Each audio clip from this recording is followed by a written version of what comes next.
Thank you so much for being here. If you enjoy content like this, please like, subscribe, sign up for notifications, and share the channel. It really helps us reach more people who deserve a retirement they can take pride in. Hey, Matt. Hey, Josh. I have what sounds like great news. I'm on the edge of my seat. So, early estimates are saying Social Security recipients could get almost a 4% raise next year. That sounds fantastic. So here's my question. Why have I heard financial people saying that maybe that actually is not going to be good news after all? Well, because it might not be. That usually means that something else is happening behind the scenes. If Social Security checks are getting significantly larger, it's usually because everything else you're buying is getting more expensive too. And so we've seen that happen this year, right? So today we're going to actually explain that very thing. It's called the COLA, and it's not something that you drink, but we'll talk about it. And why bigger isn't always better when it comes to the COLA, what happens with LGBTQ plus retirees, what you need to know, and really what everyone hearing my voice or seeing our lovely faces should keep in mind.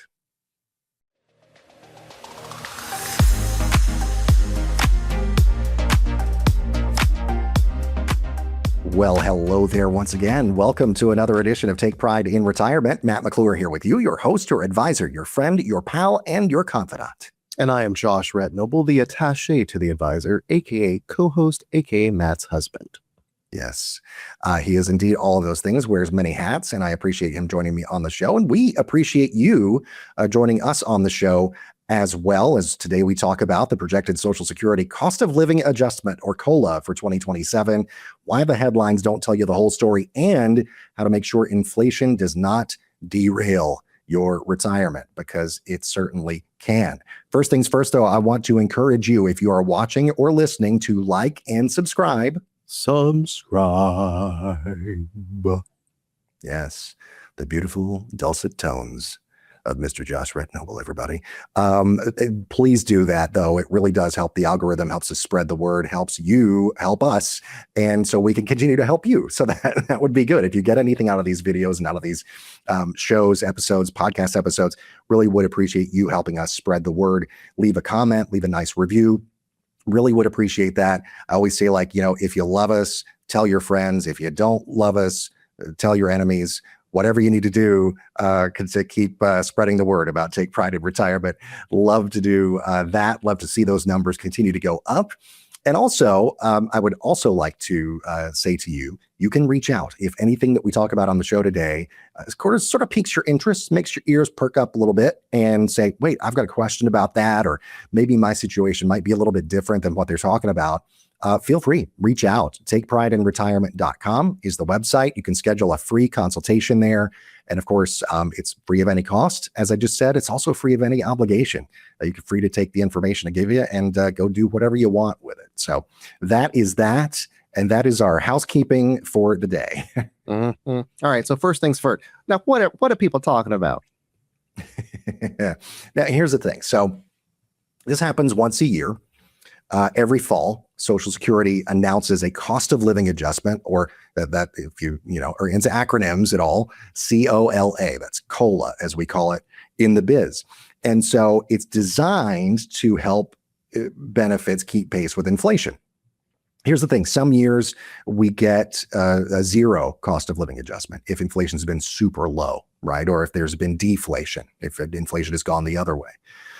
But most years we see a cost of living adjustment. Now, early estimates that we're seeing, Senior Citizens League, I believe, was out with some numbers not long ago, projecting as of right now, as of the data that we're seeing, the early estimates saying that next year's increase could land somewhere around 3.8 to 3.9%. Now, that is quite a bit larger than last year's 2.8%. So for somebody receiving, let's say, the average retirement benefit, that could mean about somewhere right around $80 more each month. Okay, well, that sounds like you should be excited about it. We're not supposed to be. Yeah, no, I mean, you can. Yeah, sure, you can be excited about it. Absolutely. But maybe temper your expectations, temper your excitement just a little bit. Because number one, it's a projection, right? The increase isn't finalized. It'll be October And after inflation data from these next 3 months, so July, August, and September, they got to get those numbers, and then they'll be able to make that official announcement of what next year's COLA is going to be. So that's what is going to happen. And today we're talking about projections and not just guarantees of what's going to happen. You know, the only guarantees that we have in life, the only sure things are death and taxes, and not what the Social Security Administration is going to do next year. But we do have history to tell us what has happened, right? And so looking back to 2020, you know, you can see 2020, we got 1.6% increase. It was 1.3% in 2021. Then a little thing called, the pandemic was happening during that time. And, supply chains just ground to a halt for long periods of time. And it took some time for those effects, those ripple effects, to make their way through the economy. And so you see in 2022, almost a 6% COLA, just shy of that. And then an 8.7% cost of living adjustment in 2023. Then after that, in 24 and 25 and 26, it came back down to earth a bit. But it was a big cost of living adjustment.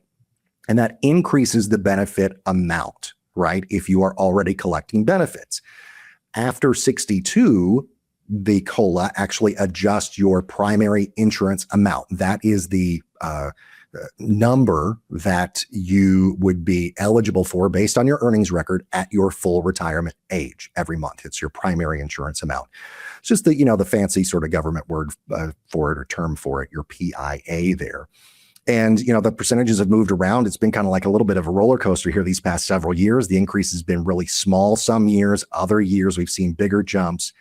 And those, swings tell us more about inflation than they really do about Social Security itself, right? So, yeah, it's one of those things where you can, if past is prologue and we're looking at what inflation has done, we can see about what actually causes these increases, right? Yeah. Well, I mean, I've always heard inflation. So what exactly does that mean?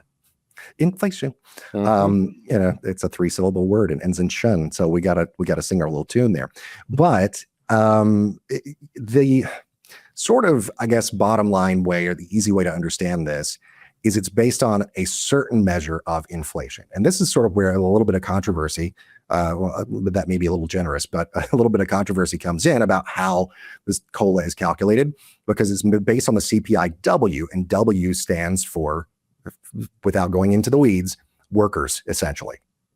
So it's like, it's based on workers inflation and not retirees inflation, essentially.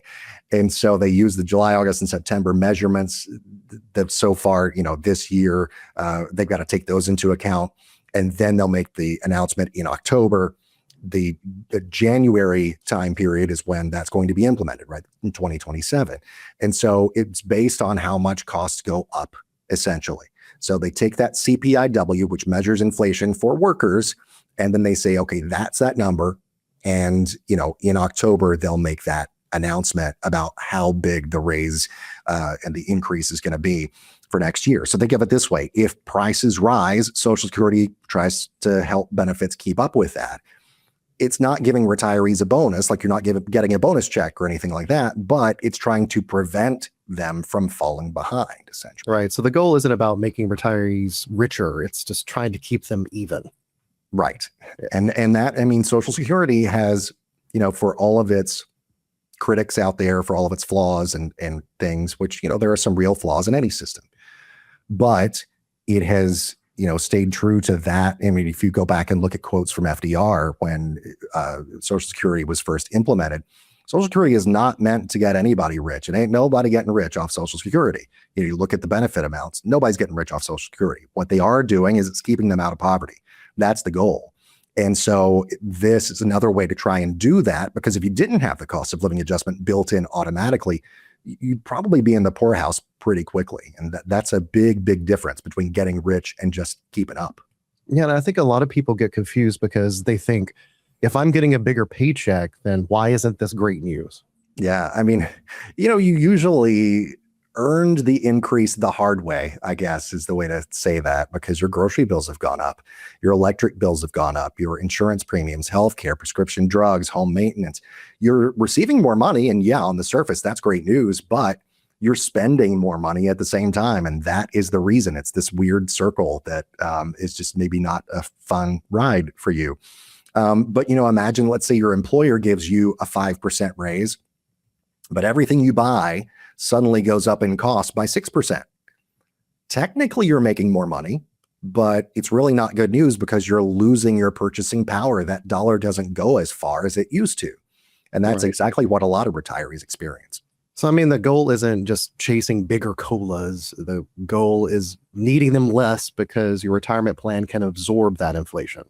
Yeah. Look, if you want a bigger cola, you go to the 7-Eleven and you get the big size. Listen, you don't talk about that Diet Coke. I like a crisp Diet Coke, or crispy, as the kids say now. Oh my gosh, I can't. Kids, please. Can we start with the Gen Xers? Gen Xers, go. Why is it crispy? It's a crisp Diet Coke. Gen Zers is what I mean. Yes. Can we stop with the crispy thing, please? It's almost as bad as 6-7. Can we stop with the crispy just because the word is crisp? Now, a potato chip is crispy. Mm-hmm. That's why they're called crisps. A thin crust, yes. A thin crust pizza can be crispy. But if something just, is refreshing or whatever, it's not crispy. It's crisp. They're like, lay off my fridge cigarettes. It's a crispy Diet Coke. Exactly. So anyway, chasing bigger colas. Yeah, if you want to, like I say, if you want a bigger cola, go to the 7-Eleven. But that's, what real retirement planning is about here. It's the goal is not to just wait on the cost of living adjustment from Social Security. The goal is for Social Security to be the cherry on top to begin with, so that you're not relying on Social Security exclusively, and you're not, or primarily, and that it is maybe the fun money, the money that you have to go vacation with and all these other things. It's not your sole source or even your primary source of income. Yeah. I hear every year though, people say, I got my cola and I still feel broke. So why is that? Well, it kind of goes back to that whole CPIW thing and kind of the controversy I alluded to a little bit ago, where it measures, the CPIW is the one that they use, the measure of inflation that they use to calculate what the COLA is going to be for the new year. But that's for workers. That measures the things that workers tend to spend money on, but retirees spend differently. You spend more money on healthcare. You spend more money on prescriptions. You spend more money on maybe housing or insurance and other things, right? You've got different priorities. You're not commuting to an office every day. You're not generally paying for kids to go to school and all these types of things. And so the categories of healthcare, especially, and things like prescriptions and housing, those tend to rise faster than others. And so a lot of these advocacy groups out there for seniors, and I say great for them, have argued for years that retirees should have a different inflation index. And, whether that ever happens remains to be seen. I've heard rumblings out there about them actually working on something like that, but we'll see if that actually happens in the future. I think it would be a very good thing. Yeah. And touching obviously on our pride of our podcast here, is there anything unique about this conversation that we should address for the LGBTQ plus retirees? Of course. LGBTQ plus folks are statistically more likely to rely heavily on Social Security. And so it's an important discussion to have. Lifetime wage disparities are real, especially for older generations of LGBTQ plus folks. A lot of people don't have adult children to help them absorb rising costs, to either take care of them or go live with or anything like that. So they then rely on Social Security for that as a primary source of income by and large. Now, these are statistics. These are not true of everyone, but statistically speaking, that's the case. Healthcare, long-term care planning, those can become even more important. You're 65 or older. Do you have the correct Medicare plan in place for you? Do you have a long-term care plan at all? Super, super important to make sure that rising costs and inflation don't just, take a wrecking ball to your retirement. And if you're single, your chosen family is your primary support system. Because, having enough guaranteed income then is even more important because you are not necessarily relying on that chosen family for financial support. Sure, emotional support and all those things. And obviously they would support you in whatever way they can, I would hope. But they, generally wouldn't necessarily provide the safety net that, say, kids or other family members might. And so, it really does tie back to just the mission of this show to begin with. Inflation affects everybody, but it doesn't affect everybody exactly the same. Retirement planning is not one size fits all. And that is why I wanted to do this show to begin with, to make sure that we point out those differences because, it's different for everybody. We are all unique. And as LGBTQ plus folks, we really do, have unique needs and considerations that need to be taken into account. Love that. So if someone sees the headlines this fall and that's saying, good news, bigger Social Security raise, what's the takeaway? Well, a couple of quick things here. So one, you can celebrate that, but do so with caution, right? More income is nice, but remember why that is going up, right? Because costs have gone up. Don't depend entirely on Social Security. That's number two here. It was never designed to replace your entire paycheck, just a portion of it, and really just to keep you in your, what are supposed to be your golden years, keep you out of poverty, really. Number three, review your retirement income plan or establish one to begin with. If you don't have one, I would love to help you get one established. You ask yourself a couple of questions, and I'll ask you a couple of questions when we meet. Can your investments keep pace with inflation? Can your income last 25 to 30 years, maybe even more in retirement? Because people are living longer these days. So we'll come up with that plan that's tailored for you. And that's really such an important thing. And number four is don't forget your taxes. Yeah, Social Security, up to more than $8 out of $10 of your Social Security could be subject to taxation at a particular rate. And so, a larger Social Security benefit can sometimes have ripple effects combined with other retirement income. And that can mean that you would be due more, or the government will be due more in taxes from you. And so it is really worth reviewing your overall plan and having periodic reviews at least once a year of your own retirement income plan here. And that's really the bigger message, that this isn't just about next year's raise. It's about making sure your retirement is prepared for whatever inflation does next, because who knows? Yeah. I mean, my crystal ball is broken, for crying out loud. And so I have no idea what's coming up, but that's why I like to come up with plans for folks that can weather whatever storm might come. And we run them through different stress tests and all these things and plot out different scenarios, and want you to have a strong retirement, a retirement that you can take pride in. And if your plan only works when inflation stays low, it's not a plan to begin with. It's just, it's kind of you're throwing it against the wall and hoping that it sticks. And it might not because, gravity. But it's not a complete retirement plan. So you need one. A larger Social Security COLA, it's not necessarily good news. It's not necessarily bad news either. It's just information. And what matters is whether your retirement plan is strong enough to keep up with inflation, your overall retirement plan. Whether inflation is 2%, whether it's 4%, whether it's 9%, whatever it is, make sure that you have a plan that doesn't keep you up at night, that, inflation doesn't keep you up at night. And if you're wondering, if you have that question, if you're watching or listening and you have that question, will my retirement income really keep up with inflation over 20 or 30 years or more, then I would love to sit down with you for a complimentary retirement analysis. I'll review your Social Security, review your income that you have declared over the years to the Social Security Administration, run that through different plans and scenarios, and look at your overall financial picture, not just Social Security, not just your earnings, but look and see if you're actually ready to retire. Give me a call, 855-246-9211. 855-246-9211. Go to takeprideinretirement.com. You can schedule that free consultation. I want to help build a retirement that is good for you, not for anybody else, not for what might have been great 20 years ago for your, mom or dad or whomever. But I want something that is going to be good for you and you alone, because there's only one you after all. All right. Well, that's going to do it for this edition of the show. But Mr. Attaché, pleasure doing business with you. Yes, thank you, Mr. McClure. And thank you for joining us, whether you're watching or listening. We appreciate you so much. Until next time, take pride in yourselves. Take care of each other. We'll see you then.